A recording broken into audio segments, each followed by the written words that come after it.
এমন একটা কবিতা কহ যে কবিতার মধ্যে 64টা জেলার নাম আছে। ছন্দে সুরে বলছে আমি সকল জেলার নাম, তাল মেলাতে সবার আগে আসলো কুড়িগ্রাম। প্রধান জেলা ঢাকা থেকে একটুখানি দূর, এক জেলার নাম নরসিংদী, আরেকটা গাজীপুর। জয়পুরহাট ও লালমনিরহাট দুইটা জেলার নাম, রাজশাহীর নাম উজ্জ্বল করছে মিষ্টি স্বাদের আম।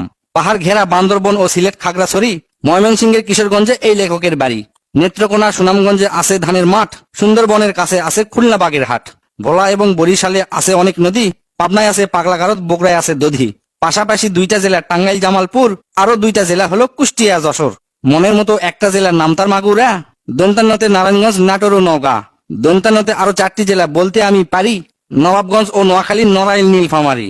গঞ্জদিয়া মানিকগঞ্জ হয় আরো মুন্সিগঞ্জ, গোপালগঞ্জ হয়, হবিগঞ্জ হয় আরো সিরাজগঞ্জ। চাপাই নবাবগঞ্জ কিন্তু গঞ্জদিয়া ভাই, এদের ছাড়া বাংলাদেশে আর কোনো গঞ্জ নাই। রংপুর আর রাঙ্গামাটির নামটা রঙে রাঙা, নামের জন্য আরো সুন্দর চাঁদপুর চুয়াডাঙ্গা। কক্সবাজার নামের জেলা আছে সাগরও পারে, পঞ্চগড়টা পড়ছে বন্ধু দেশের এক কিনারে। ফেনী জেলার নামটা মাত্র 2টা অক্ষর দিয়া, সবচেয়ে বেশি অক্ষর লাগে লিখতে ব্রাহ্মণবাড়িয়া। 6টা অক্ষর লিখতে লাগে মৌলভীবাজার, এদিক থেকে শরীয়তপুর সমান তাহার। শেষের দিকে এসে দেখি বসছে পুরের মেলা, নামের শেষে পুর লাগানো অনেকগুলো জেলা। পুর দিয়ে ভাই শেরপুর আছে পিরোজপুর, মেহেরপুর ও মাদারীপুর আরো দিনাজপুর। ফরিদপুর ও লক্ষ্মীপুর এই দুইটা জেলার সাথে পুরের পালা শেষ করিয়া গেলাম বরগুনাতে। আসার পথে কুমিল্লা ও ঝালকাঠি সহ ঘুরে এলাম রাজবাড়ী, তার সঙ্গে ঝিনাইদহ।